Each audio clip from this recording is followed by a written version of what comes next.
l'automne 1508, Raphaël arrive à Rome, appelé et invité par son ami et lointain parrain Donato Bramante, lui aussi originaire de la région d'Urbino, et qui en ce moment est occupé à diriger les chantiers de reconstruction de la basilique Saint-Pierre. C'est ainsi qu'il commence, avec la décoration des appartements de Jules II, des loges vaticaines et de la Villa Farnesina, réalisée par les banquiers siennois Agostino Chigi, la plus radicale transformation du langage figuratif occidental. En réalité, aujourd'hui, je voudrais vous parler de quelque chose de moins connu. Quelque chose que l'on ne va même pas remarquer quand on rentre dans les chambres de Raphaël, vu que l'on est étourdi par la beauté des fresques et des magnifiques couleurs du peintre. Il s'agit des portes des salles de Raphaël.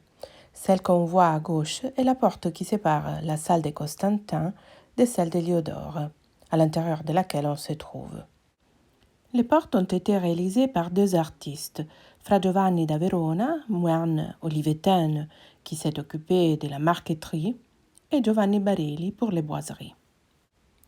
Les magnifiques portes ont été réalisées à l'époque de Léon X, comme il est évident si on remarque la partie extérieure des portes, celle qui est travaillée en boiserie, qui est décorée par les blasons du pape au centre, par des chandeliers animés par des oiseaux et des érotes en bas, et qui termine en haut avec la devise héraldique du diamant monté sur une bague.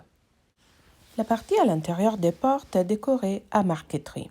Il s'agit de 4 panneaux ornés dans la partie plus haute par des monuments de l'Antiquité.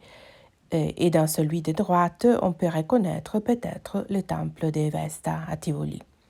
Dans la partie basse, à droite, on voit une viole d'amour et à gauche une forme géométrique, pour laquelle on a retrouvé aux Uffizi de Florence un dessin très semblable. C'est ainsi qu'on comprend que Raphaël est intervenu en première personne avec ses dessins dans les projets des portes et qu'on comprend aussi la manière de travailler de son atelier.